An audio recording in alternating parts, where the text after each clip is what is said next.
Another small army picture like that somewhere. It's in that bag here. Were you a driver? Yeah. A driver for General? Colonel, Was that picture taken here in the United States? No, or Tokyo. I think the other one I have. I think mine is 207, 35. That hurts.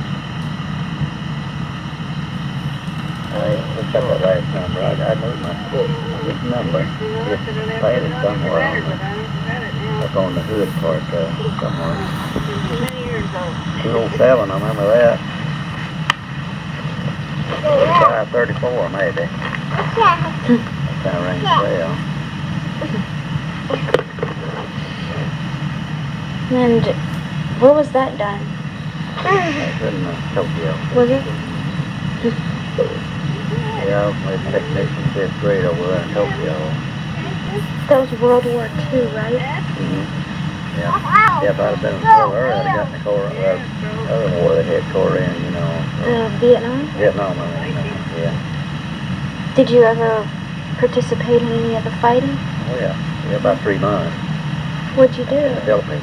You had a gun and everything? Oh, you had everything, yeah. They had all.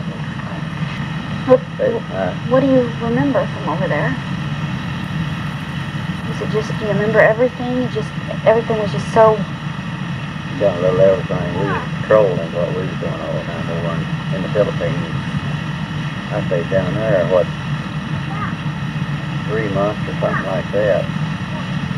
When the war was over, and it was something Tokyo. Yeah, hey. Did you ever get injured, or do you know, No. or see anybody get injured? No, I could have out there in the Philippines. There's Japanese out there. We found one of the boys out there and walking in the same line, and this little old guy, he just loved to kill gas. And he ran up on this old boy, and he was running right up his belly with a Tommy gun. And we walked along, seeing him, and he'd been smoking money for cigarette papers, rolling it. Got there.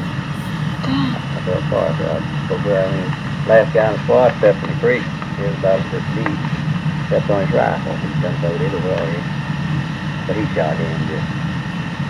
But then he's Catholic. He'd go next day, well, he'd go up there and tell you how they do and forgive for what he's done that day, and he'd go out and shoot somebody else. He'd run in those little caves out there and everything. Shattering away that little old Tommy. He loved to do it. Did you ever kill any Japanese? No. You never got to shoot at Not them? if we ever knew it. We used to set up mortars and shoot at their houses way back in there and touch some things, but we didn't probably ever kill anything about it now. Oh, that one, I think so. And they captured a woman and two men out there. I guarded them for several nights. You have to take them out to pee and all that kind of stuff. He's bowing, and you go out there and pee right in front of you. That's quite a big, I don't know whatever happened to him. I guarded out there in Northern Luzon there in the Philippines there one night, and I just got off of duty and was laid down, putting the rifle beside me there, and we heard 3 shots. The guy took over my place, him and his buddy. He forgot something and went back to get it, And he come back in a different way. The guy hollered, and he didn't say nothing. He opened up on him. I don't know whether he ever died or not. I never did learn. It was one of his, but they're scary out there. You're scared all the time. Look down in that mountain deal there, and you think you see things moving. We kill caribous and everything else. Some old big things they farm with. One moved out there, he's dead caribou. The ox?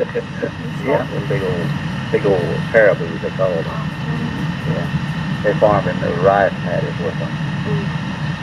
Water and mud, you wonder how they was plowing and digging up that thing. You couldn't see nothing, but they drag through that stuff all the time, like rice and stuff. But something. Where did you do all your training at? Camp Waters, Texas. Camp Waters, Texas. I used to listen to a radio station that was right there next to that thing when I was home. It was something. We patrolled out there overnight. One girl out there and fixed there one night in an automobile, and we all slipped up there and turned that automobile over.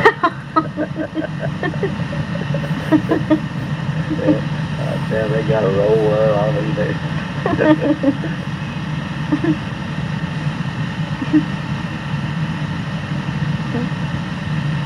There wasn't no trouble turned over. I don't know how many men was on. Got 8, 10 or 12. Just up there and got a hold of each side there.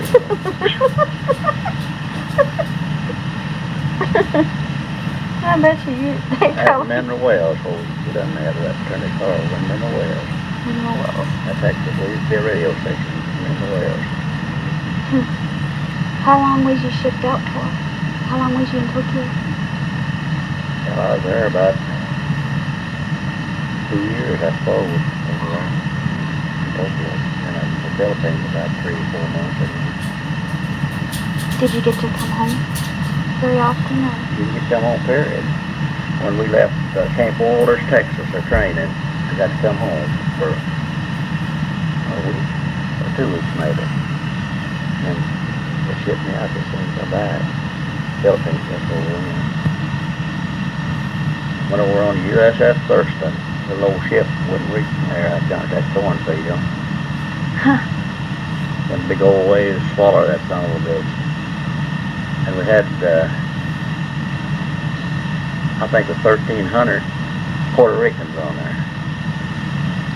And they talk about jabbering. That's all you ever heard, jabbering. But they shoot dice and all that kind of stuff hard. I never got to stick one down. 30 days on that damn thing. I mean, on the ship, 30 days.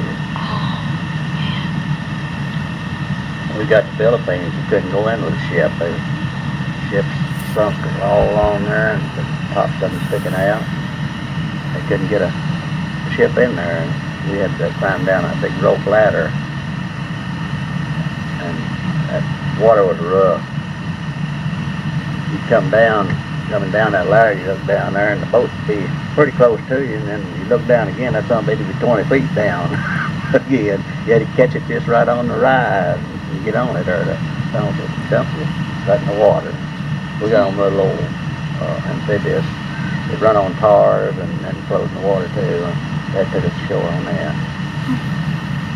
But we, down in the Philippines there, had a big chow line when we stationed out there. And those Japanese shot several in that cow line. They were still out there, just scattered ones, you know. That's why we patrolled all the time when I got there. We rode railroad trains after we got off that ship when there's half the night, and you see planes and trucks just float all to hell right along on the tracks there. They had a hell fight over in there, Philippines. First day I was in East Chow, big mess hall there. That particular place over we took us into. I was sitting there eating, and 2 of those Philippines come along with about a 10-foot pole and had a Japanese head tied right in the middle of it, just stringing. That ruined my dinner. Yeah, them Japanese, just when they found one of them, I mean those Filipinos, his head come off. So they treat them awful over there. Japanese when they was fighting over there. They didn't let them get by with nothing. And they hunted them all around too. We was hunting them too. They just didn't want them to get all together. We just keep them split up 3 or 4 at a time, or 2, or whatever it run on to, you know. That's keep them from getting all together and putting up pretty good fights. And that's all we done over there. You have to sleep out of those nets for the night. That damn malaria was all over that place. And we took an Adamin tablet thing, and our faces and skin was just yellow as a pumpkin. But they turned yellow, just like pumpkin color. I slept on it. A lot of them did. They got bit, got malaria. But I didn't. I slept on that phone. I was like, boy, I protect her. And it's a good thing it was too. We went to Tokyo on a Marine Adder. That son of a bitch reached near out the road. I never seen such a ship in my life. Wow. Man, they had everything on that thing. Just big mess halls and places to sleep. And you slept down in the bottom of the ship on bunks, all the walls and things.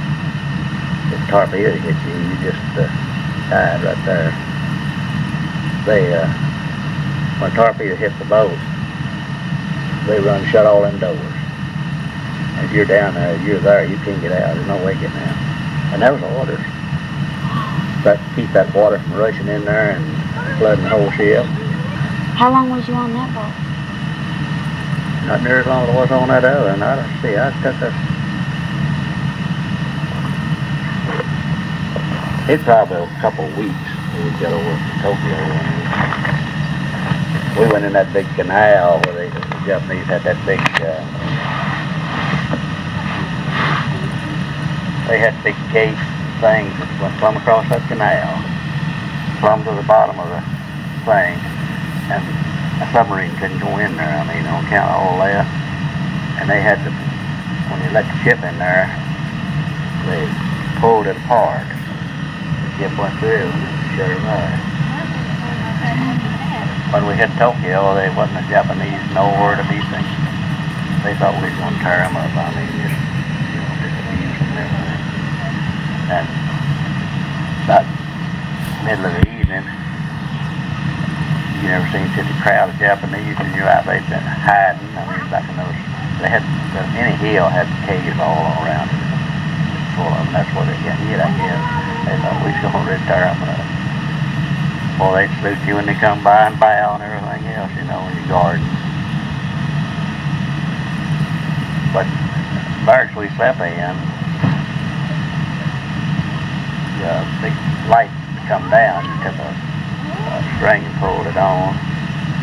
I woke up one night and that light was going wall to wall. That old mouth fuse was interrupted. And that old light was just going just like that. Scared the hell out of me for a little bit. But it happened every little bit, that thing did. But it never did interrupt, you know, to really tear up things. I drove a Jeep up where there wasn't nothing growing on it. The timber down way down around it, but and I drove a Jeep up that high. And then the Japanese went out north of Tokyo one day. They had us go out there. Somebody was making whiskey and they was killing people. What was the name of that damn whiskey? What the damn name of it was? Anyway, it came on the radio. It was poison. So they sent me and him up there. We come in there, great big ravine thing, the bridge there, and it was a bicycle bridge. I didn't know it. I used that old 65 through there, and that old bridge was done there, shaking. I got out further enough in, if I backed up, I'd really tear up things. Just kept easing across. I thought that son of a bitch. And it was, that thing, I bet you, was deepest from here out yonder near that road. We fell that far. And after we got across it, I said, we ain't coming back this way if we have to walk home. And that Japanese agreed with me, said, we ought not cross that thing. I said, I know it now. And they had big long poles, and they lap those poles like that, and they tie them poles together with vines. The whole bridge was made just like that, and that tall up. Hell, they may use 10 or 15 poles tied up to get to the top of where the bridge was. It was just a bicycle bridge, like it was. I'll never forget that. We found a way home. We didn't have to cross that son of a bus. That evening I hit a Japanese. I hit one roller. They didn't got no sense. They just popping down through there and they jumped right out in front of you. I hit her. But she was all right. I tried to take her to go to the hospital, but she wouldn't do it. But I gave her a good love. That Tokyo was quite a thing. You go up there every day, and the main street of Tokyo, we had Japanese just side by side selling different stuff. Hammers, watches, rings, food, just everything. That whole street was nothing but that. It's kind of amazing. We had a big PX up there. We could buy stuff. Well, it's quite a little deal. And I like Tokyo. Them people worked over there. Philippines, them ornery son of a bitches, they still looking just like it did when I went down there. I imagine they're ornery people. But when I left there, they was building, them suckers were building houses, fixing up things there. But funny thing, you drove down through there, see a great big building here standing just as pretty. All of them beside it just flowed flat. All the way up through there, you see a big something that didn't touch. All the rest of them just flowed to the ground. General MacArthur was right there, this side of our barracks. I'd salute that old son of a buck every little bit. I didn't like it anyway. Telling all them our soldiers that I shall return. That's when he left them all, you know. They were fighting right now over there. Says, I shall return. Yeah, he did. After it all over, I think. They gave him a good write-up what he was doing. He wasn't doing that much. And Eisenhower, he inspected us one day. I got out of it, but he inspected the whole bird. And they caught me down at the motor pool. And they went through my Jeep, all the transmissions, differentials, water, everything. They checked it all over. Everything was tip-top shape. Yeah, I'll never forget that. And my Jeep, they had monthly checkups. And you set your Jeep down there, and they give you an old Jeep around there to drive around while that was getting these monthly checkups. And I had to drive an old Colonel down there where they go home. That old son of a bitch, he didn't do nothing except there and gripe at me all the way down there about that damn Jeep. There wasn't nothing worked on it, you know. I never was glad to get away from that son of a buck. Then I got lost going back to Tokyo. I stopped and asked some MPs. I met some way up there. You meet some policemen every once in a while, Japanese. Yeah. I'd ask them so, I couldn't tell what they were saying. So I finally met some MPs up there. And I said, where in the hell is Tokyo at? I said, I'm lost. I said, he said, where you want to go? I said, where's the Imperial Building? Right over there. It didn't nothing look right. Right over there. I transferred off in an old big truck, 6x. Oh, I said, no, drive them our soldiers around different places, you know. And hard work. All I had to do with that Jeep was drive the captains or colonels around. And if I wanted to borrow the Jeep, they'd let me have it. Man, I was sick of my bargain there. The guy talked me into it like this. Another silly thing I did too, I transferred off of that to a squad that had a 50 caliber machine gun. I said, I never done that. He had to whack that son of a buck all over the place. Man, I was getting dumb and dumber all the time. Was the food any good over there? It was good. Was it? Yeah, we had. I come there transferring into the cooking. I couldn't cook nothing. That old boy, I told him, I said, man, I can't cook nothing. He said, I won't be long learning you. And two twins just had one eye. Each one of them just had one eye. And they got the job. So I never got it. I looked at that afterwards, I did. So that was a big old ship we come home on. We went on the Golden Gate Bridge, you know, there. Seen Alcatraz, you see Alcatraz, you come down through there. If they closed that, you know, I think there's no, I guess they was some place. How did you get from where you came back to the United States to here? Did they fly you home in a big airplane? Oh, no. Those the damn old trains. Really? Yeah. I took a picture of the same right train we was riding in, right out the window with the booster thing. I went a curve like that, you know. I took a picture of the train I was riding on right out the window. Yeah. They had a big steam thing took through the mountains. Go through them. They had, big cutouts through the mountains, you know, it went through the thing. That thing was full. You stood up most of the time. Sat on your bag, your clothes and things you had. Where did you arrive at? Did it drop you off here in Moberly, or? Yeah, if we got through all our transferring and things, we come even through St. Louis. You got off there and caught another train, come on in this place. Yeah. Everybody was drunk.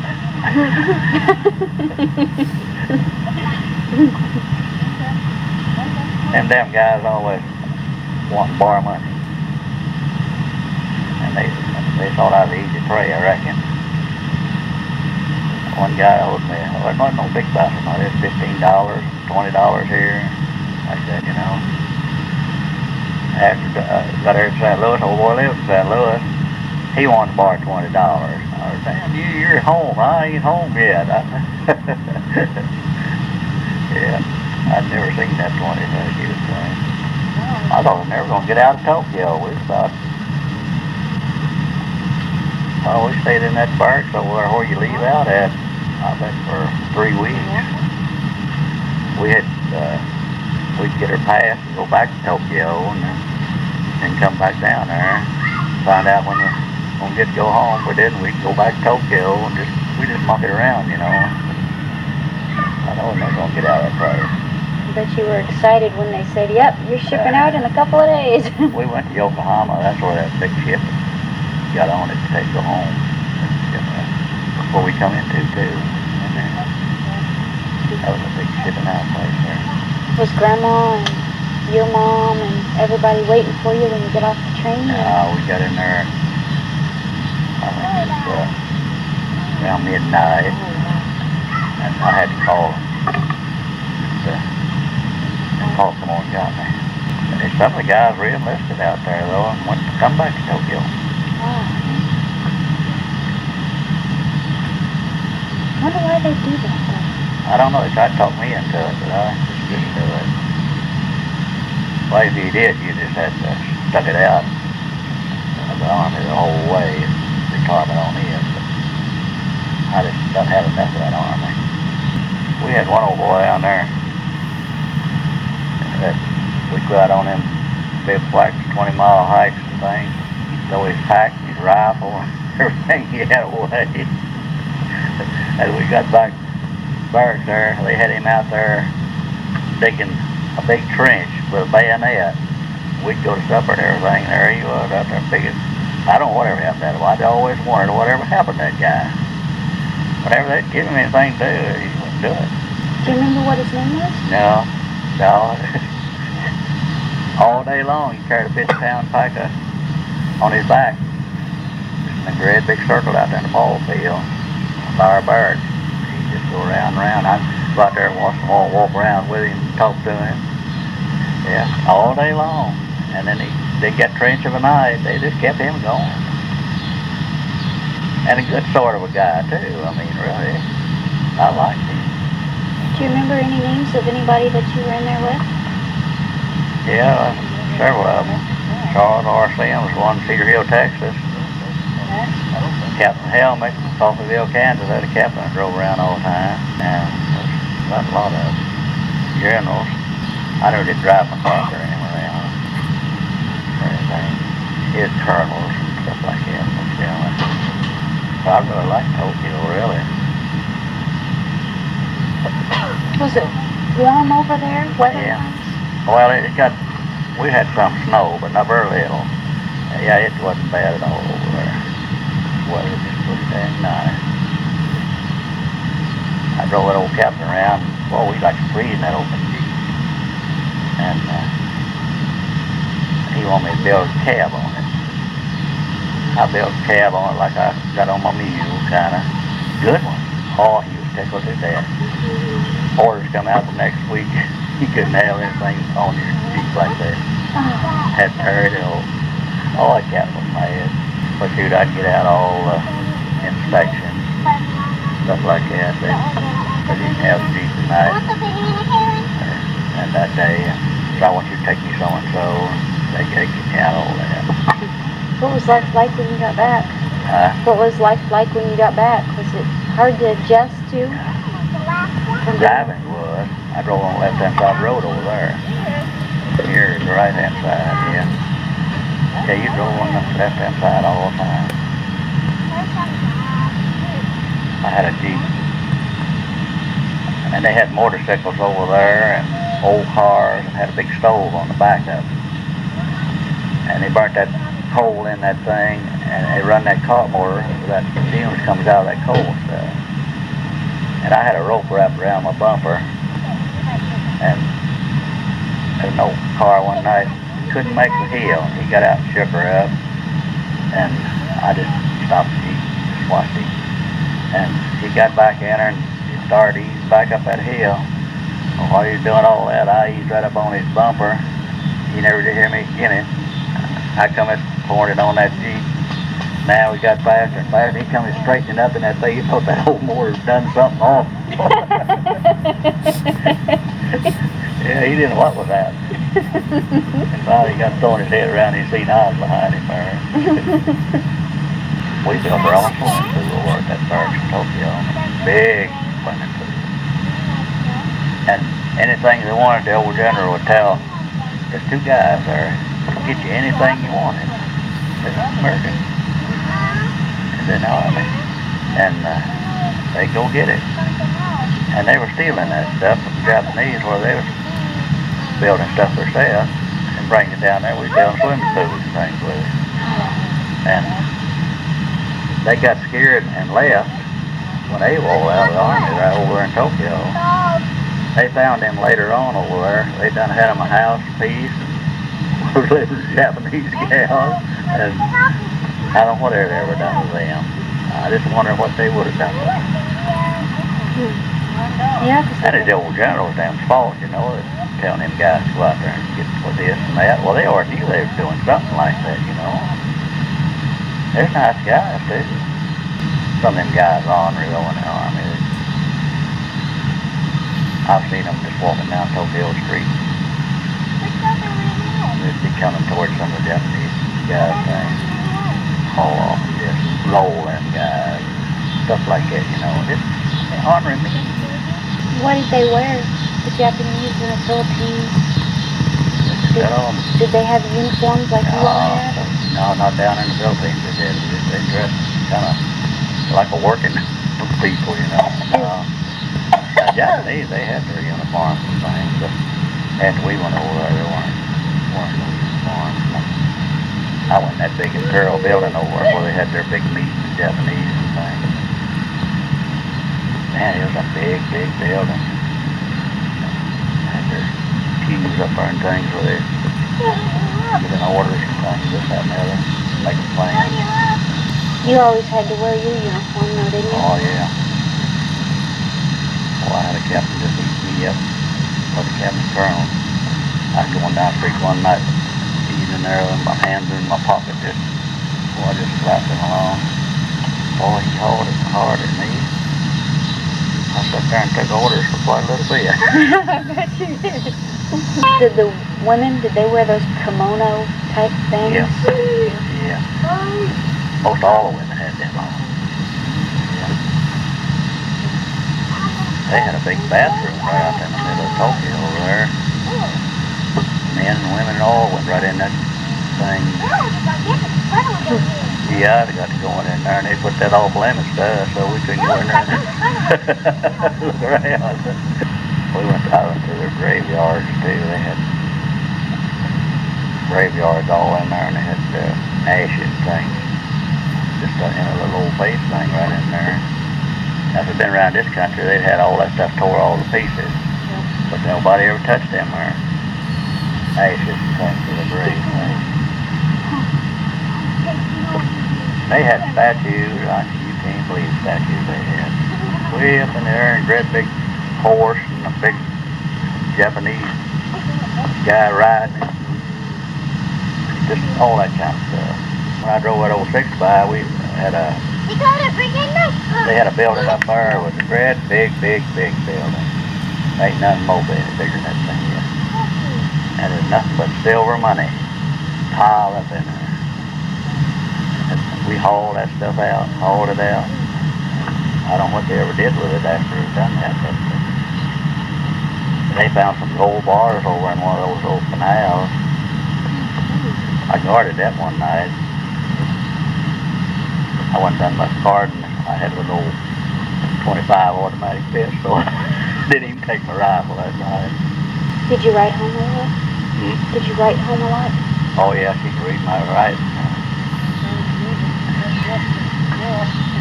Whatever it sounded like the way he wrote it, me and Grandma had an awful time looking at the first few letters, so we finally got it pretty good at making out. We told her those, we come home. I had 2 big duffel bags. Oh, they stood up about that tall, just full of everything. And we got to the camping area where we was going to be dismissed. That was going right up a bunch of papers down like that. Then they give orders that all we could take home was what we were wearing, and had to empty all the other stuff out. Well, I was a dumb. I went on and did it. These other guys, they just didn't do it, and they got to take theirs home. Yeah, I was wanting to get out of that place. I didn't want to get in no trouble, you know, and I thought they was going. Well, they wasn't paying no attention. We worked in a great big building up there, as big as that money building, that had nothing but weapons in it. Rifles, pistols, machine guns, things, just all just piled in there. And we were separating all that stuff. We went out of there with, them guys didn't pay much attention to us. We'd have stuff put down in our pants.